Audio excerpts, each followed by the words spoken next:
প্রিয় দর্শক, এটি নিউজের প্রতি রাতের নিয়মিত আয়োজন নিউজ গ্যালারিতে আপনাদের স্বাগত জানাচ্ছি আমি কাজী তাপস, সৌজন্যে দি একমি ল্যাবরেটরিজ লিমিটেড। দর্শক, আপনারা জানেন আমরা গত ৮-৯ মাস ধরেই করোনা সংক্রমণ শুরু হওয়ার পর থেকেই আমরা নিউজ গ্যালারি মোটামুটি করোনা কেন্দ্রিকই করে ফেলেছি। করোনার প্রতিকার, তার প্রতিষেধক কী হতে পারে তাই নিয়ে আমরা আলোচনা করছি। তবে মাঝখানে বিভিন্ন প্রসঙ্গ আসে, যেমন এখন আমরা মার্কিন যুক্তরাষ্ট্রের যে নির্বাচনের ফলাফল ঘোষণা নিয়ে যেসব ঘটনা চলছে তা নিয়েও আমরা কথা বলছি। তবে আমরা শুরুতেই আজকে বাংলাদেশের যে করোনা পরিস্থিতি সেটা একটু জেনে নিতে চাই। যেমন আপনারা জানেন যে গত কয়েকদিন ধরে আবারও করোনা সংক্রমণ একটু বাড়ছে এবং মৃত্যুর সংখ্যাও একটু বাড়ছে। যেমন গত ২৪ ঘন্টায় নতুন করে করোনায় আক্রান্ত হয়েছেন ১,৭৩৩ জন এবং এর মধ্যে গত ২৪ ঘন্টায় মারা গেছেন ১৯ জন এবং এ নিয়ে মোট মৃতের সংখ্যা দাঁড়ালো ৬,১২৭ জন এবং মোট করোনায় আক্রান্তের সংখ্যাও দাঁড়াচ্ছে ৪,২৫,৩৫৩ জন। মানে এই সংখ্যাটা আসলে বাড়ছেই, বেশ কিছুদিন থেকেই এটা বাড়ছে এবং মৃতের সংখ্যাটাও যেটা মোটামুটি ১০-১২তে নেমে এসেছিল সেটাও আবার ২০-এর কাছাকাছি চলে যাচ্ছে, কোনো কোনো দিন ২০-এর অতিক্রম করছে। এসব নিয়ে আমরা কথা বলবো। প্রথমেই ডক্টর মোহাম্মদ মঈনুদ্দিন সোহেলের সঙ্গে। উনি মেডিসিন বিশেষজ্ঞ, আব্দুল মালেক উকিল মেডিকেল কলেজ, নোয়াখালীতে উনি কাজ করেন। ডক্টর মোহাম্মদ মঈনুদ্দিন সোহেল, শুনতে পাচ্ছেন নিশ্চয়ই আমাকে? জি, শুনতে পাচ্ছি। যে কথাটা বলছিলাম যে কিছুদিন ধরেই আমরা দেখতে পাচ্ছি যে করোনার আবার সংক্রমণের হারটা মনে হয় একটু বাড়ছে। বিশেষ করে আমরা তো গত মাসে আমরা দেখেছিলাম এই সংখ্যাটা কমে গিয়েছিল, ১,০০০-এর কাছাকাছি চলে এসেছিল, এটা আবার ধীরে ধীরে বাড়ছে। নোয়াখালীর কি অবস্থা? সেখানেও কি আপনারা রোগী বেশি পাচ্ছেন এখন? জি, আমাদের নোয়াখালী এবং ফেনী এই রিজিয়নটা তো আপনি গত ১-২ সপ্তাহ ধরে আমাদের রোগীর সংখ্যা দিন দিন বাড়ছে এবং আমি যদি সার্বিকভাবে দেশের করোনা পরিস্থিতির কথা বলি, আমরা ৮ই মার্চ প্রথম করোনা সংক্রমণ আমাদের দেশে ধরা পড়ে। তারপর থেকে আমরা করোনার প্রায় ৪৫ সপ্তাহ শেষ করে ৪৬ সপ্তাহে পা রাখলাম এবং আপনি জানেন যে গত ৯ নভেম্বর বিশ্ব স্বাস্থ্য সংস্থা আমাদের এই ৪৫ সপ্তাহের করোনা পরিস্থিতির উপরে বাংলাদেশ সিচুয়েশন নিয়ে একটি রিপোর্ট দেয় এবং যদি আমাদের ডাটা খুব সীমিত, সেই সীমিত ডাটার মধ্যে বিশ্ব স্বাস্থ্য সংস্থা ৯ নভেম্বর যেই আমাদের বাংলাদেশ সিচুয়েশন নিয়ে রিপোর্টটি প্রকাশ করেছে, সেখানে দেখা যায় যে আমরা রোগী শনাক্তের দিক থেকে সারা পৃথিবীতে আমাদের অবস্থান হচ্ছে ২২তম এবং মৃতের সংখ্যা যদি ধরি সারা পৃথিবীতে আমাদের অবস্থান ৩১তম এবং আমাদের দৈনিক শনাক্তের সংখ্যা যদি বিবেচনা করি সেখানে আমরা ৩৯তম অবস্থানে আছি। আর যদি আমাদের এই লাস্ট যে সপ্তাহটার যে রিপোর্ট দেওয়া হয়েছে, যেটা ৪৫তম সপ্তাহ, সেখানে দেখা গেছে শনাক্তের সংখ্যা ছিল ১০,৯৮৬, যেটা প্রায় তার আগের সপ্তাহ চেয়ে ৫.৩% বেশি। সুতরাং আপনি বুঝতেই পারছেন বিশ্ব স্বাস্থ্য সংস্থার রিপোর্ট অনুযায়ী কিন্তু আমাদের এই বিগত লাস্ট সপ্তাহটাতে আমাদের শনাক্তের হার ৫.৩% বৃদ্ধি পেয়েছে এবং আপনি যে কথা বলছিলেন আজকে আমাদের শনাক্তের সংখ্যা ১৭৩৩, এটাও বোঝা যাচ্ছে আমাদের সংক্রমণ বৃদ্ধির দিকে। আর এটা আশার দিক যে আমাদের মৃত্যুর সংখ্যাটা একটু কমের দিকে, এটা আমাদের আশার দিক এবং আমাদের WHO যে গত সপ্তাহে যে রিপোর্ট দিয়েছে, আমাদের ৪৫তম সপ্তাহে আমাদের মৃতের সংখ্যা ছিল ১২৬ জন। ৭ দিনে আমাদের মৃতের সংখ্যা ১২৬ জন, যেটা শতাংশের হিসাবে তার আগের সপ্তাহের চেয়ে ৮.৭% কম ছিল। তো সার্বিক পরিস্থিতিতে আমি বলবো আমাদের করোনা পরিস্থিতিতে আমরা একেবারেই নিয়ন্ত্রণে আনতে পেরেছি, এটা কখনোই করতে পারি নাই। তবে আশঙ্কার দিক হচ্ছে এখন আমাদের করোনা পরিস্থিতি সংক্রমণের আবারও ঊর্ধ্বমুখী প্রবণতা দেখা দিচ্ছে। ডক্টর মঈনুদ্দিন সোহেল, যে কথাটা সবাই একটু মানে চিন্তায় আছে সেটা হচ্ছে যে আমরা তো এক ধরনের আমাদের এখানে সেভাবে পিক দেখা যায়নি, কিন্তু আমাদের সেভাবে আমরা জিনিসটা যে কমে গেছে বা জিরো ডেথ কোনোদিনই আমরা সেই পর্যায়েও আমরা যাইনি। এর মধ্যে আবার সেকেন্ড ওয়েভটা সম্ভবত শুরু হয়ে গেল, এবং এটা যদি হয় অনেকেরই ধারণা যে সেকেন্ড ওয়েভটা আগের চাইতে আরও মারাত্মক হতে পারে। সেই ধরনের আশঙ্কা কি আপনি করছেন?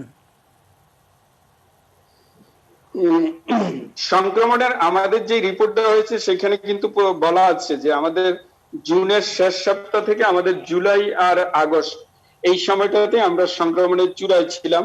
তারপর থেকে আবার আমাদের নিম্নমুখী সংক্রমণের হার দিন দিন কমেছে। তবে আপনার কথা এটাও সত্য যে আমরা কখনোই সংক্রমণ একেবারে নিয়ন্ত্রণে আনতে পারি নাই, কারণ আমাদের শনাক্তের হার এখনো পর্যন্ত আজ অবধি শনাক্তের হার 11 থেকে 12% মধ্যেই, যদিও বিশ্ব স্বাস্থ্য সংস্থার মধ্যে শনাক্তের হার হচ্ছে 5%, 5% যদি নিচে আসে তখনই এটাকে নিয়ন্ত্রণে আসা বলা যায়। তো সেদিক থেকে আমাদের সংক্রমণ একেবারে আমরা নিয়ন্ত্রণে আনার আগেই এখন আবার যেটাকে আমরা বলতেছি সেকেন্ড ওয়েভ, সেটাই আমরা দেখতে পাচ্ছি। এবং আমার ব্যক্তিগত অভিজ্ঞতা এবং সকল তথ্যপত্র প্রমাণ করে গত 2 সপ্তাহ ধরে আমাদের সংক্রমণের দ্বারা ঊর্ধ্বমুখী, এবং সেই থেকে বলাই যায় যে আমাদের সেকেন্ড ওয়েভটা শুরু হয়ে গেছে। আচ্ছা, আর একটা জিনিসের সঙ্গে সঙ্গে আসার খবরও আছে, যেমন গত পরশুই আমরা একটা খবর পেলাম ফাইজার বায়োএনটেক যে ভ্যাকসিনটা ট্রায়াল দিচ্ছিল, থার্ড ট্রায়াল, তাতে তারা বেশ 90% বেশি তার এফেক্টিভনেস তারা নাকি পেয়েছে, এরকম একটা ফলাফল তারা ঘোষণা করেছে। এবং আমরা এই খবরও জানি যে গতকাল যুক্তরাজ্যে এনএইচএসকে কর্তৃপক্ষকে বলা হয়েছে যে তোমরা ডিসেম্বরের মধ্যেই একটা ভ্যাকসিন বিতরণের একটা কার্যক্রম তোমরা শুরু করতে হবে, এরকম একটা প্রস্তুতি তোমরা নাও। তার মানে একটা ভ্যাকসিন খুব পাওয়ার কাছাকাছি পর্যায়ে চলে আসছে। আমরা জানি যে বাংলাদেশও অ্যাস্ট্রাজেনেকার যে ভ্যাকসিনটা পাওয়ার জন্য তারাও চেষ্টা করছে, অক্সফোর্ডের ভ্যাকসিনটা। সেক্ষেত্রে আপনার কাছে মনে হয় যে বাংলাদেশে আমরা এই যদি বিশ্বে ভ্যাকসিনটা চলেই আসে, আমরা কতদিনের মধ্যে এটা পাবো, বা সেটা কিভাবে ডিস্ট্রিবিউট করার সেরকমও কোনো সম্ভাবনা বা আপনি দেখতে পাচ্ছেন কিনা? আপনাকে ধন্যবাদ। আসলে সারা পৃথিবীর মানুষই অনেকটা আশা নিয়ে খুব অধীর আগ্রহে অপেক্ষা করছে, কারণ একমাত্র আমাদের ভ্যাকসিন একটি কার্যকর এবং নিরাপদ ভ্যাকসিন আমরা আসলেই আবার আমাদের স্বাভাবিক জীবনে ফিরে আসতে পারবো, আমরা সে আশাই অপেক্ষার প্রহর গুনছি। তবে যে ক্লিনিক্যাল ট্রায়াল গুলো চলছে এগুলো খুব দ্রুততার সাথেই চলছে, এবং এর মধ্যেই 2 দিন আগে যেটা ফাইজার যেটা বললো তাদের ভ্যাকসিনের কার্যকারিতা প্রমাণ হয়েছে।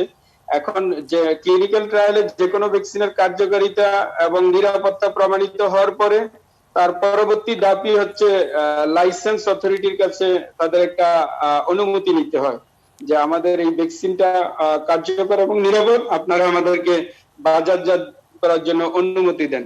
সেই হিসেবে আমরা দেখতে পাচ্ছি এখন ওরা সেই লাইসেন্সের জন্যই অনুমতির অপেক্ষায় আছে, এবং লাইসেন্স যদি পেয়ে যায় এটা অবশ্যই বলা হবে যেই দেশ লাইসেন্স দিবে তাদের জনগণই আগে প্রায়োরিটি পাবে। এখন আপনার যেটা কোশ্চেন যে আমরা আসলে কখন পাবো, আমাদের একটি কার্যকর এবং নিরাপদ ভ্যাকসিন পাওয়ার জন্য আমাদের হচ্ছে অনেকগুলো জিনিসের উপরে নির্ভর করবে। একটা হচ্ছে সরকারের সদিচ্ছা, কূটনৈতিক সম্পর্ক, সরকারের কূটনৈতিক সম্পর্ক, বিশ্ব স্বাস্থ্য সংস্থা এবং অন্যান্য দাতা সংস্থা আমাদেরকে কিভাবে সহযোগিতার হাত বাড়িয়ে দিবে সেটা, আর সবচেয়ে গুরুত্বপূর্ণ যেটা সেটা হচ্ছে ভ্যাকসিন উৎপাদনকারী যে প্রতিষ্ঠান আছে সেই উৎপাদনকারী প্রতিষ্ঠানের উৎপাদন ক্ষমতা, তার উপর নির্ভর করে আমরা আসলে কখন পাবো। তো আমি আশা করি আমরা যদি 2020-এর শেষ নাগাদ যদি নাও পাই, আমরা 2021 সালের প্রথম দিকেই অন্তত যারা সম্মুখ সারির যোদ্ধা, আমাদের মতো যারা স্বাস্থ্যকর্মী এবং আপনাদের মতো যারা সম্মুখ সারির যোদ্ধা, তারা 2021 সালের প্রথম দিকেই একটি কার্যকর এবং নিরাপদ ভ্যাকসিন পাবো বলে আমি আশা করি। আর একটা কথা, যে আমরা তো ভ্যাকসিনের কথা বলছি, অথবা যেটা বলি যে ইমিউনিটি একবার হয়ে গেলে পরে কিছুদিনটা থাকে না, এটা তো আমরা দেখতে পাচ্ছি যে খুব বেশি দিন থাকে না, 3 মাসের মধ্যে ইমিউনিটি সিস্টেমটা কাজ করে, তারপর আবার আক্রান্ত হওয়ার একটা ঝুঁকি থেকেই যায়। মানে এখান থেকে প্রশ্নটা আসছে যে করোনা কি আসলে ভালো হয়, আর করোনা পরবর্তী যে দীর্ঘমেয়াদী যে সংকটগুলো থাকে, যে উপসর্গগুলো থাকে, সেগুলো দূর করার উপায় কি? আপনাকে ধন্যবাদ। এখন প্রথম কোশ্চেন হচ্ছে যেটা, করোনা আসলেই ভালো হয় কিনা। করোনা আসলে মানে এখানে দুইটা, বেশিরভাগ ক্ষেত্রেই দুইটা জিনিস হয়, সে পুরোপুরি সুস্থ হয়ে যায়, অথবা আমাদের 1% বা 2% মানুষ, 2% লোক মৃত্যুবরণ করে, বাকি 98 জন কিন্তু ভালোই হয়ে যায়। এখন ভালো হওয়া রোগীদের মধ্যে যেটা হচ্ছে, কারো কারোর মধ্যে দীর্ঘমেয়াদী কিছু উপসর্গ দেখা যায়, এই কথাও সত্য। ভালো হওয়া রোগীদের মধ্যে যে পরবর্তী করোনাকালীন যে কমপ্লিকেশন বলি, সেটাকে আমরা দুই ভাগে ভাগ করি। একটা হচ্ছে কিছু দীর্ঘমেয়াদী উপসর্গ থাকে, যেগুলা যেসব রোগীরা আসলে করোনার উপসর্গই ভালো হওয়ার পরও সে বলে তার কাশি হচ্ছে, শ্বাসকষ্ট হচ্ছে, বুকে ব্যথা হচ্ছে, মাথা ব্যথা হচ্ছে, এগুলো হচ্ছে এক ধরনের রোগী যাদেরকে আমরা বলি পারসিস্টেন্ট সিমটম। এরা করোনা থেকে ভালো হওয়ার পরও কিছু মানে তার সমস্যা রয়েই যায়, এটা একটা গ্রুপ। আরেকটা গ্রুপ হচ্ছে মানে বড় ধরনের জটিলতা ডেভেলপ করে, সে করোনা থেকে ভালো হয়ে গেছে এই কথা সত্য, কিন্তু করোনা পরবর্তী তার বড় ধরনের জটিলতা দেখা দেয়। এই জটিলতাগুলোর মধ্যে খুব বেশি যেটা হয়, কারো কারো হৃদরোগের জটিলতা দেখা দেয়, কারো কারো হচ্ছে লাংসে আমরা বলি ফাইব্রোসিস দেখা দেয়, কারো কারো মস্তিষ্কে আমরা যেটা বলি স্ট্রোক হয়ে যায়, স্ট্রোক হয়। কারো কারো গিট ব্যথা হয়। আর শারীরিক সমস্যার বাইরেও করোনা পরবর্তী কিছু কিছু মানুষের মানসিক সমস্যা দেখা দেয়, যেটাকে আমরা অস্থিরতা বা বিষণ্ণতা বলি, এই জাতীয় সমস্যা দেখা দেয়। তবে যেটা মূল কথা সেটা হচ্ছে, যারা ভালো হয়ে যায় তারা সামান্য কিছু জটিলতায় ভুগলো, তারা কিন্তু করোনা থেকে মোটামুটি মুক্ত হয়ে যায়, তাদের আর করোনা ভাইরাস শরীরে থাকে না। আর আপনি যেটা বলতে যাচ্ছেন যে তারা আসলে কতদিন মুক্ত থাকতে পারবে, মানে আবার কি তারা করোনা ভাইরাস দ্বারা আক্রান্ত হবে, এটার উত্তর আসলে আমার পক্ষে দেওয়া খুব কঠিন, কারণ তথ্য উপাত্ত এখনো পর্যন্ত পর্যাপ্ত পাওয়া যায় না। তবে বেশিরভাগ স্টাডিতেই দেখা গেছে যারা করোনা আক্রান্ত হয় তারা একটা লম্বা সময়ের জন্য তাদের শরীরে প্রতিরোধকারী অ্যান্টিবডি থাকে, যেটা এখনো পর্যন্ত আমাদের করোনা রোগ আসছেই খুব 1 বছর মাত্র। পরবর্তীতে হয়তো আমরা আসলে বিস্তারিত বড় ধরনের গবেষণা হলে এটার সঠিক উত্তর দেওয়া যাবে, যারা আক্রান্ত তাদের শরীরের অ্যান্টিবডি আসলে কতদিন পর্যন্ত সুরক্ষা দিবে, সেটা আসলে অনেক অনেক আরো ধন্যবাদ ডক্টর সময়ের মোহাম্মদ পরেই আমরা। মঈনুদ্দিন সোহেল। আপনি সুদূর নোয়াখালী থেকে আমাদের সঙ্গে যুক্ত হয়েছিলেন এবং আপনি জানালেন যে নোয়াখালীর এখন করোনা পরিস্থিতি কি। এ পর্যায়ে আমরা একটু বিষয়ের সঙ্গে সঙ্গে স্থানেরও একটু পরিবর্তন করব। এ পর্যায়ে আমরা কথা বলবো মাসুদ করিম, ডিপ্লোম্যাটিক করেসপন্ডেন্ট যুগান্তরের, তার সঙ্গে কথা বলবো। উনি আছেন নেত্রকোনায়। আরেকজনের সঙ্গে কথা বলবো, উনি ডাক্তার মশিউল চৌধুরী, উনি যুক্তরাষ্ট্র প্রবাসী চিকিৎসক। উনি আছেন পেনসিলভানিয়ায় এবং সেখানকার মার্কিন যুক্তরাষ্ট্রে আবার নতুন করে করোনার যে আমরা জানি যে নির্বাচনের একটা ডামাডোলের মধ্যেও করোনা প্রতিদিনই লাখখানেক ছাড়িয়ে যাচ্ছে রোগীর সংখ্যা, সেখানেও খুব উদ্বেগজনক পরিস্থিতি আছে। সেসব নিয়েও কথা বলবো, মার্কিন নির্বাচন নিয়েও কথা বলবো। প্রথমেই আমরা কথা বলতে চাই মাসুদ করিমের সঙ্গে। মাসুদ করিম ভাই, যে অবস্থা আমরা দেখতে পাচ্ছি, মানে মার্কিন নির্বাচনের পর থেকে মোটামুটি আমরা 5 দিনের টেস্ট, 5 দিন পরে মোটামুটি যাও একটা রেজাল্ট পেলাম, সেটাও তো মনে হচ্ছে টিকছে না, ট্রাম্প তো পরাজয় স্বীকার করছে না। এবং আজ তাদের ফরেন সেক্রেটারি যে কথা বললেন মাইক পম্পেও, যে ট্রাম্পের দ্বিতীয় মেয়াদে ক্ষমতা হস্তান্তরের জন্য তারা প্রস্তুতি নিচ্ছেন, এই ব্যাপারটা কি একটু গোলমেলে হয়ে যাচ্ছে না মার্কিন যুক্তরাষ্ট্রের মতো দেশে? এটা কি আপনার যে কূটনৈতিক রিপোর্টার হিসেবে আপনি যে দীর্ঘদিন কাজ করেছেন, এরকম পরিস্থিতিকে আপনি কখনো দেখেছেন? এরকম পরিস্থিতি সাম্প্রতিককালে কখনো হয় নাই, তবে এটা আমি বলতে পারি যে প্রেসিডেন্ট ট্রাম্প তো আগামী 20শে জানুয়ারি পর্যন্ত ক্ষমতায় আছেন, দায়িত্বে আছেন। এবং এখানে আপনি জানেন যে আমেরিকার নিয়ম অনুযায়ী একটা ট্রানজিশনাল অ্যাডমিনিস্ট্রেশন আছে, যে অ্যাডমিনিস্ট্রেশন ক্ষমতা হস্তান্তরের ক্ষেত্রে তারা দায়িত্বগুলি পালন করবে। তো এই ট্রানজিশনাল অ্যাডমিনিস্ট্রেশন যেটা এখন পর্যন্ত বলছে, যে মনে করেন যে সমস্ত রাজ্যে, মানে এখন পর্যন্ত তো মানে 538টা আসনের মধ্যে 270টা হলেই প্রেসিডেন্ট হবেন, তো সেই জায়গায় বাইডেন অলরেডি সেটা এক্সিট করেছেন, 279 হয়ে গেছে। কোনো সমস্যা নাই। হ্যাঁ, কিন্তু সমস্যাটা হলো যে ট্রানজিশনাল অ্যাডমিনিস্ট্রেশন যেটা বলছে যে ওই সমস্ত রাজ্যগুলি থেকে সার্টিফাইড কপিগুলি তাদের হাতে পৌঁছে নাই। তো ওখানে ট্রাম্প কি বলছেন বা পম্পেও কি বলছেন সেটা মুখ্য বিষয় নয়। ট্রানজিশনাল অ্যাডমিনিস্ট্রেশন ওই কপিগুলি চাচ্ছে। এই সার্টিফাইড কপিগুলি পাওয়ার পরে তারা সেই প্রসেসটা শুরু করবেন, এবং যেটা লিগ্যাল ফাইটের যে একটা প্রভিশন আছে এই সমস্ত জায়গায় কিন্তু ক্লিয়ার কাট বলা হয়েছে যে রাজ্যগুলি সিদ্ধান্ত নেবে যে তারা এই যে ডাকের ভোটগুলি ভোটের পরে তারা কাউন্ট করবে কিনা। তো সেটা এটা ট্রাম্পের একটা দাবি ছিল যে এই ডাকের ভোটগুলি যেন পরে কাউন্ট করা না হয়, কিন্তু এই ডাকের ভোটগুলিতে তো একটা স্ট্যাম্প সিল মারা ছিল 3 তারিখ পর্যন্ত, যেগুলি পোস্ট করা হয়েছে। ওই সিল মারা ভোটগুলি তারা কাউন্ট করে,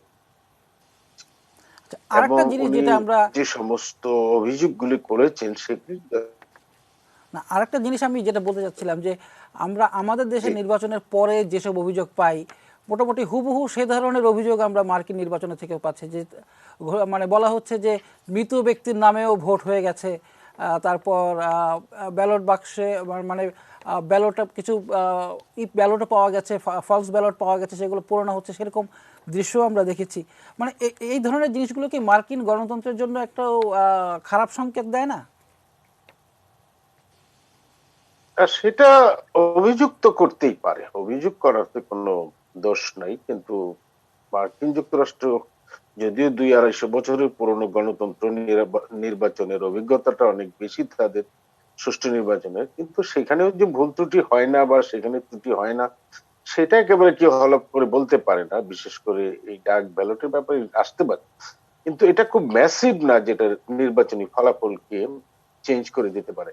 একটা হলো যে এখানে পোলিং এজেন্ট ছিলেন, এখানে কিন্তু আপনারা জানেন যে নির্বাচনী কেন্দ্রগুলিতে যথেষ্ট ক্যামেরা ছিল, মানে ক্লোজ ক্যামেরা, তারপরে ধরেন আরো অফিসাররা ছিল, এবং মেশিন কাউন্টিং হয়েছে। সুতরাং অভিযোগ করার জায়গা খুব কম, এবং আমি যেটা বলবো যে অভিযোগ তারা করতে পারেন নানা কারণে, নানা রাজনীতির হিসাব নিকাশ সেগুলির জন্য করতে পারেন। এবং আপনি যদি এটাকে ভুল বলেন তাহলে একটা ব্যালটের তো 15টার মতো আপনার প্রার্থী, সিনেটর, কংগ্রেসম্যান, তারপরে লোকাল ইলেকশন, তারপরে ভাইস প্রেসিডেন্ট, এই জিনিসগুলি একটা যদি আপনি চেঞ্জ করতে চান সব চেঞ্জ করতে পারেন। যেমন জর্জিয়ার কথা ফর এক্সাম্পল ধরেন, জর্জিয়ায় যদি আপনি প্রেসিডেন্ট নির্বাচন এটা ফলাফলটা রিকাউন্টিং এ দেন বা চেঞ্জ করতে চান, তাহলে আপনাকে অন্যগুলিকেও বাতিল করতে হবে, চেঞ্জ করতে হবে। অন্যগুলিতে বাতিল করতে গেলে আবার ট্রাম্পের পার্টির বা রিপাবলিকান পার্টির অসুবিধা আছে। ওই সমস্ত জায়গায় সিনেটররা দেখা যাচ্ছে যে রিপাবলিকান পার্টি থেকে পাশ করে দেন, এবং এখানে আপনি যখন নিয়োগ দেন তখন এখানে সিনেটের অনুমোদন লাগে। সিনেট ইচ্ছা করলে আটকে দিতে পারে। আপনি ধরেন এই যে সুসান বা অন্যান্য যাদের নাম আসছে পররাষ্ট্রমন্ত্রী অন্যান্য, কারণ অলরেডি তো বাইডেন তার মন্ত্রিসভা গঠনের কাজ শুরু করেছে, সেইগুলি উনি নিয়োগ ইচ্ছাগুলি দিতে পারবেন না, ট্রাভেলে পড়বেন যদি সংখ্যায় বেশি হয়ে যায় সিনেটে।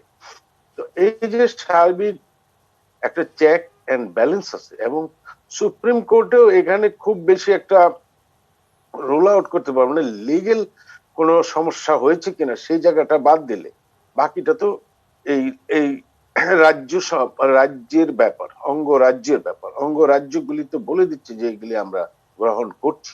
সুতরাং ট্রাম্প যখন বলছে স্টপ কাউন্টিং, অঙ্গরাজ্য কিন্তু কাউন্টিং স্টপ করে। তো সবকিছু মিলিয়ে আপনি দেখবেন যে 20 তারিখের মধ্যে ক্ষমতা হস্তান্তর হয়ে যাবে, এবং নতুন তো ট্রাম্প যেটা আপনি স্ট্যান্ড বাজি, এবং এগুলি হয়তো অন্য কোন রাজনৈতিক উদ্দেশ্য, কারণ একটা বছরব্যাপী মোটামুটি নেক টু নেক কম্পিটিশন হয়েছে। সেই জায়গায় এক হইলো যে পরাজয়টা হয়তো শেষ মুহূর্ত পর্যন্ত ওয়েট করতে হয়েছে। আপনি যেই মুহূর্তে দেখলেন যে বাইডেন সবার আগে এসেই বললেন যে আমরা আপবিট, আমরা অন ট্র্যাক, আমরা বিজয়ী হব, তার 5 মিনিটের মাসায় ট্রাম্প বললেন যে না, আমরাই বিজয়ী হচ্ছি। আমাদের কারণ প্রতিযোগিতাটা ছিল সেই রকমই, ডাক ভোটে বা আগাম ভোটে, এবং ইলেকশনটা তো আনপ্রেসিডেন্টেড, যে এত রকম আপনি দেখেছেন যে এত মানে টার্ন আউট আমেরিকার ইলেকশনে জীবনেও হয় নাই। 66.9% যেটা আমরা দেখলাম যে অনলি 6% ছিল প্রথম ইলেকশনে, এবং সাম্প্রতিক ইলেকশন গুলিতে 50 থেকে 55% বেশি না। তার মধ্যে 10 কোটির বেশি ভোটার 24 কোটির মধ্যে আগাম ভোট দিয়ে দিয়েছে, এবং ডেমোক্রেটরা আহ্বান জানিয়েছে আগাম ভোট দেওয়ার জন্য।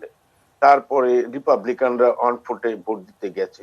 তো আপনি জিনিসটা দেখলেন যে তারপরে যে ধরনের কম্পিটিশনটা হয়েছে, তাতে এই ধরনের আগাম বলে দেওয়া যায় না যে আমরা ফলাফল মেনে নিচ্ছি। মেল সাধারণত বলা হয় যে সময় একেবারে ক্লিয়ার। এখন অবশ্য ক্লিয়ার, এখন আহ, আমরা মিথ্যাগুলো বলে দিতে পারতেন যে আমরা ফলাফল মেনে নিচ্ছি, বাট উনি কোনো কারণে অথবা হতাশাগ্রস্ত হয়ে হতে পারে। তবে এটা তাকে ক্ষমতা হস্তান্তর করতে হবে, এ নিয়ে কোনো রকম ডাউট আমি দেখি। আমরা আমরা দেখতে পাচ্ছি যে যুক্তরাষ্ট্রের পেনসিলভানিয়া যে রাজ্যের ভোট গণনা নিয়েই সবচেয়ে বেশি আলোচনা হয়েছে, ট্রাম্পেরও যে ব্যাপারে সবচেয়ে বেশি আপত্তি, সেখানকার চিকিৎসক ডক্টর মশিউল চৌধুরী তিনি আমাদের সঙ্গে যুক্ত আছেন। মশিউল ভাই যদিও চিকিৎসক, তবু তার কাছে আমি একটু জানতে চাই যে আপনি তো আপনার রাজ্য নিয়েই সবচেয়ে, আপনি যেখানে আছেন সেখানে ভোট নিয়ে সবচেয়ে বেশি আলোচনা হচ্ছে, সেখানে এখন কি অবস্থা? আপনাদের ওখানে কি কাউন্টিংটা চলছে?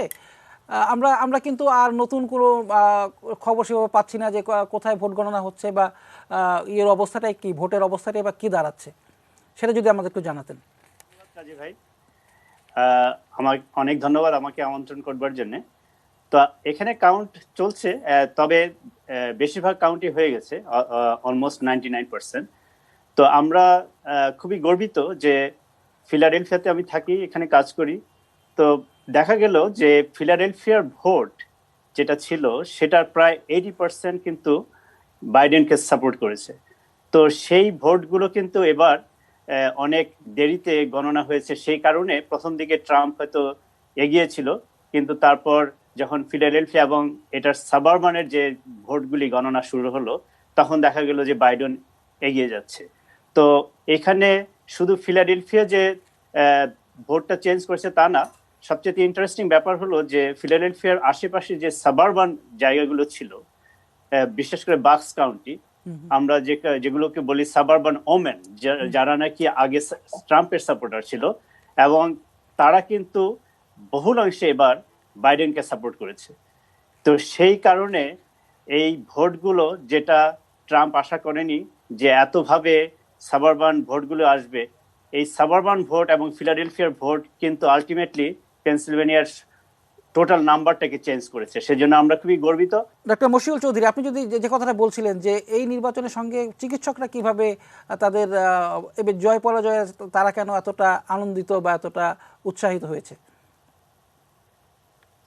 হ্যাঁ, তো কাজী ভাই যেটা বলছিলাম যে এখানে পার্টিজান পলিটিক্সটাকে যদি আমরা বাদ দিই, যে আমরা কে ডেমোক্রেট কে রিপাবলিকান, সেটা কোনো কথা না।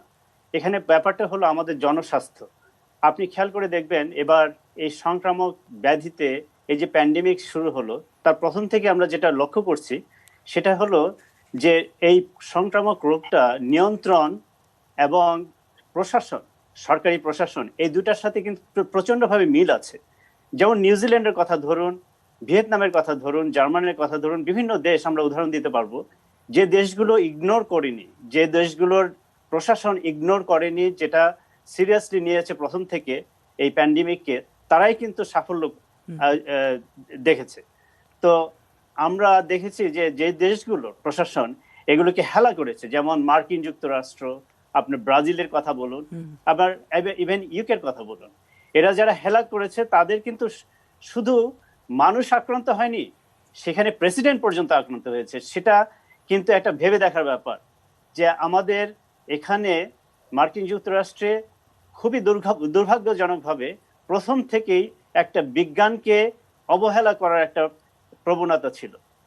এবং অ্যান্থনি ফাউচি, যার কথা বললেন আপনি, জগৎ বিখ্যাত বৈজ্ঞানিক, ইনি কোনো পলিটিক্স করেন না। ইনি যা বলছেন তা সত্য কথা, তার বিজ্ঞানের উপরে ভিত্তি করে কথা। এই মাস্ক পরানো আমাদের আমেরিকানদেরকে করা যাচ্ছিল না, এখন হয়তো অনেকেই করছেন, কিন্তু এটা করতে ভীষণভাবে কষ্ট হচ্ছে। এবং এই মাস্ক যে কত হাজার মানুষকে প্রাণ থেকে বাঁচিয়েছে, সংক্রামক রোগ থেকে বাঁচিয়েছে, সেটা তো আমরা সবাই জানি। এবং বাইডেন অ্যাডমিনিস্ট্রেশন, যেটা আমরা আশা করছি যে খুব তাড়াতাড়ি তারা এটা অ্যাকশন নেবেন, তারা কি করলো? তারা যখনই দেখলো যে নির্বাচনে তারা জয়ী হচ্ছেন, তাদের প্রথম কাজ হলো যে কোভিড-19 কিভাবে প্রতিহত করা যায়, এবং তার প্রথম এজেন্ডাই কিন্তু যে সে একটা টাস্ক ফোর্স করেছে, যেটা নাকি বিবেক মূর্তি কো চেয়ারম্যান, এবং তিনি খুব যথেষ্ট প্রজ্ঞাবান একজন লোক, এবং তার এই যে অ্যাডমিনিস্ট্রেশনে, এই প্রশাসনে তারা কিন্তু বড় বড় বৈজ্ঞানিককে নিয়ে এসেছে। এখানে কিন্তু কোনো পলিটিশিয়ান নেই, এবং তারা যে এনেছে এটা কিন্তু বাইপার্টিজান হিসেবে এনেছে, এবং সেখানে তারা বিজ্ঞানসম্মতভাবে মানুষকে উপদেশ দেবে। আমরা যদি আজকে আমেরিকার অবস্থা দেখি, আজকে এতদিন পরেও এই সপ্তাহে সবচেয়ে বেশি সংখ্যক মানুষ হসপিটালাইজড হয়েছে, সবচেয়ে বেশি সংখ্যক 61,000 মানুষ হসপিটালাইজড হয়েছে, যেটা আমরা কখনো দেখিনি। এবং আমাদের প্রায় 1 মিলিয়ন মানুষ আক্রান্ত হয়েছে, প্রায় 250,000 মানুষ মারা গিয়েছে। এটা কিন্তু বিশ্বের কোনো দেশে দেখা যায়নি। এবং সেটা কেন তার প্রথম থেকেই আমরা জানি। এটাকে যদি আমরা সিরিয়াসলি না নিই, আপনি যদি ট্রাম্প র্যালিগুলো দেখেন, সেখানে দেখবেন কেউ মাস্ক পরে নেই, এবং সেখানে হাজার হাজার মানুষ একসাথে হয়ে জড়ো হয়েছে। আজকে যে একটা স্টাডি হয়েছে একটা জার্নালে, সেটা দেখা গেল যে মার্চ থেকে মে মাস পর্যন্ত তারা সংখ্যাগুলো কাউন্ট করেছে। দেখা গেল যে সবচেয়ে বেশি সংক্রমণ কোথা থেকে হয়? এই র্যালি থেকে হয়। মানুষ যখন একসাথে কোথাও জড়ো হয়, যেমন বার, রেস্টুরেন্ট এবং বিভিন্ন জায়গায় যেখানে মানুষ একসাথে জড়ো হচ্ছে, সেখান থেকেই এই রোগগুলো বেশি ছড়াচ্ছে, সুপার স্প্রেডার যেখানে বলি। আমরা তো নিজের চোখে দেখলাম, আমাদের ট্রাম্প অ্যাডমিনিস্ট্রেশন যেদিন আপনার হোয়াইট হাউসে কয়েক শত লোকের সমাগম করলো, সেদিন থেকে তার নিজের না, তার অ্যাডমিনিস্ট্রেশনে আরো কয়েকজন লোকের হলো। সেখানে সে হাসপাতালে ভর্তি হয়ে বের হয়ে এসে বলল কোভিড-19 অত খারাপ ছিল না। এটা যে কত বড় ইররেসপন্সিবল একটা কথা। আপনার কয়টা জনগণের সক্ষমতা আছে যে তারা হেলিকপ্টারে চড়ে হাসপাতালে গিয়ে বিশ্বের সবচেয়ে বড় বড় ওষুধগুলো তার নিতে?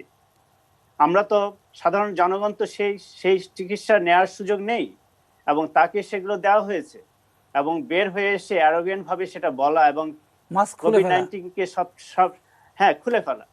আরেকটা জিনিস আমি বলবো যে ইতিহাসে কোনোদিন নাই যে একটা সায়েন্টিফিক জার্নাল এসে কোনো পলিটিক্সে জড়াতে। আজকে আমি চিকিৎসক হিসাবে তারপর এখানে বলতে চাচ্ছি না কোনো পলিটিক্স, কিন্তু আজকে আমাদের বাধ্য করেছে আমাদের এই পলিটিক্স সম্বন্ধে কথা বলতে, কারণ এটাতে জনগণের স্বাস্থ্য একেবারেই সম্পূর্ণ রকমের রিস্কের মধ্যে আছে। ইতিহাসে কোনোদিন নাই যে কোনো একটা গভর্নমেন্ট একটা সংক্রামক রোগকে পলিটিসাইজ করা। এই যে পাবলিক হেলথের যে নিয়ম কানুনগুলো, সেগুলোকে পলিটিসাইজ করায় এটা কোনো দেশে কোনো নজির নেই, কিন্তু আমেরিকাতে তা হয়েছে।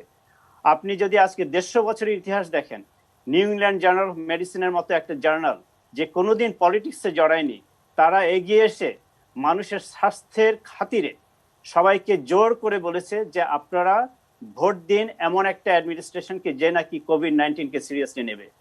সায়েন্টিফিক আমেরিকান এগিয়ে এসে তাদের সমস্ত ট্রেডিশনকে ভেঙে তাদের পাবলিক স্বাস্থ্যের দিকে নজর রেখে তারা মানুষকে হাত জোর করে বলেছে যে আমরা ভোট দিব তাকে যে নাকি কোভিড-19 ভালোভাবে সিরিয়াসলি নেয়। তো সে কারণে আমরা ডাক্তার সমাজ আমরা খুশি যে আমরা হয়তো একটা আশার আলো দেখতে পাচ্ছি যে গভর্নমেন্ট যদি এটাকে সিরিয়াসলি না নেয়, আমরা যদি আমাদের রিসোর্সগুলো আমরা যদি সমস্ত জায়গায় পাঠিয়ে না দিই, আমরা যদি চিকিৎসা ব্যবস্থা না করি, এই যে ভ্যাকসিন চলে আসছে, কিন্তু ভ্যাকসিনকে কিভাবে আমরা ডিস্ট্রিবিউট করব, সেটা যদি আমরা তাড়াতাড়ি না করতে পারি, তাহলে কিন্তু আমাদের কোভিড-19 থেকেই যাবে এবং মানুষও মারা যাবে। তো এই ব্যাপারগুলো যখন আমরা দেখছি যে অ্যাডমিনিস্ট্রেশন সিরিয়াসলি নিচ্ছে, সেজন্য আমরা বেশ খুশি।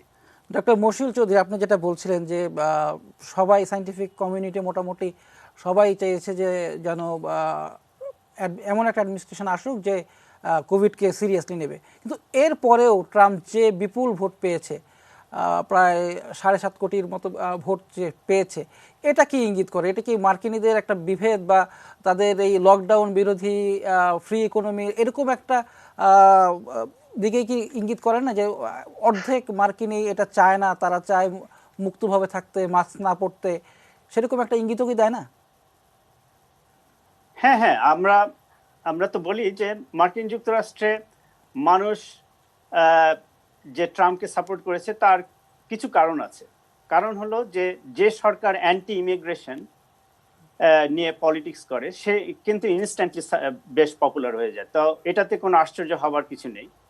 মানুষ যারা নিজেরা এই দেশে থাকে অনেকদিন, যারা জন্ম হয়েছে, তারা কখনোই চায় না যে অন্য দেশের মানুষ এসে এখানে থাকুক। সেটা ভীষণ পপুলার হয়েছে এবং সেটা পপুলার থাকবে অনেক দিন পর্যন্ত, সেটাতে আশ্চর্য হওয়ার কিছু নেই।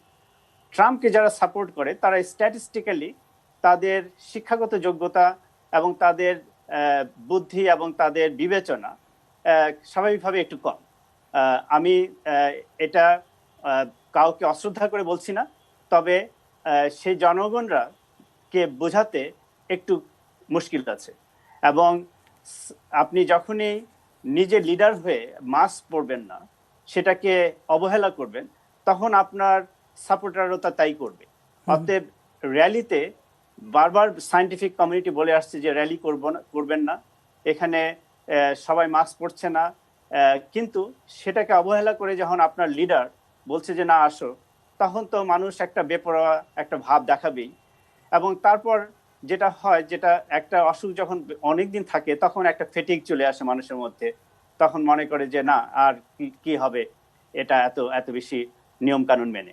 তো অনেক কিছু কারণেই এতগুলো ভোট পেয়েছে, যদিও আমি নিজেও আশা করিনি যে সে এতগুলো ভোট পাবে। তবে বেসিক কারণ যেটা আমি বলবো সেটা হলো তার অ্যান্টি ইমিগ্রেশন পলিসি। সেটাই। আরেকটা জিনিস যেটা বলছিলেন যে বিগ র্যালি হয়েছে এবং সেখান থেকে করোনা অনেক ছড়িয়েছে, এটা তো ওই ব্ল্যাক লাইফ ব্যানার যে আন্দোলনটা ছিল তাতেও তো বড় বড় সমাবেশ হয়েছে, সবাই একত্রিত হয়েছে, তার থেকেও তো এই রোগটা ছড়িয়েছে, তাই না? কিন্তু আপনার যদি সায়েন্টিফিক জার্নাল যদি দেখুন এবং রিপোর্ট দেখুন, তাহলে খুবই ইন্টারেস্টিংলি যে প্রোটেস্ট গুলো থেকে কিন্তু খুব একটা ছড়ায়নি। তার কারণ কি, আসলে প্রোটেস্ট গুলো যখন হয়েছে তখন কিন্তু মানুষ সেপারেশনে ছিল এবং আউটসাইডে ছিল। সেই সেপারেশন এবং আউটসাইডটা করোনা ভাইরাস স্প্রেডের জন্য খুবই ইম্পর্টেন্ট ব্যাপার। আপনি যদি একটা র্যালির ছবি দেখেন তাহলে দেখবেন প্রত্যেকে কিন্তু একদম কাছাকাছি 1 ফিটের ভিতরে, এবং কেউই মাস্ক পরে নেই। আপনি দেখুন এই যে ট্রাম্প যে ওর হোয়াইট হাউসের যে সমাবেশ করলো, যেটা বললাম যে সুপ্রিম কোর্টের জাজ যখন সে নমিনেট করে তখন শত শত মানুষকে সে হোয়াইট হাউস লনে সে আমন্ত্রণ করেছিল, এবং সেখানে কিন্তু একই সাথে বেশ কিছু মানুষের কিন্তু ছড়িয়ে গেল এবং তারা কেউ মাস্ক পরেছিল না এবং কাছাকাছি ছিল। তো করোনা ভাইরাস ইনফেকশনের মূল সূত্র হলো যে এটা ড্রপলেট প্রিকশন, এটা এয়ারবর্ন। অতএব আপনি যদি দূরত্ব বজায় রেখে চলুন এবং মাস্ক পরেন তাহলে কিন্তু এটা ছড়ায় না।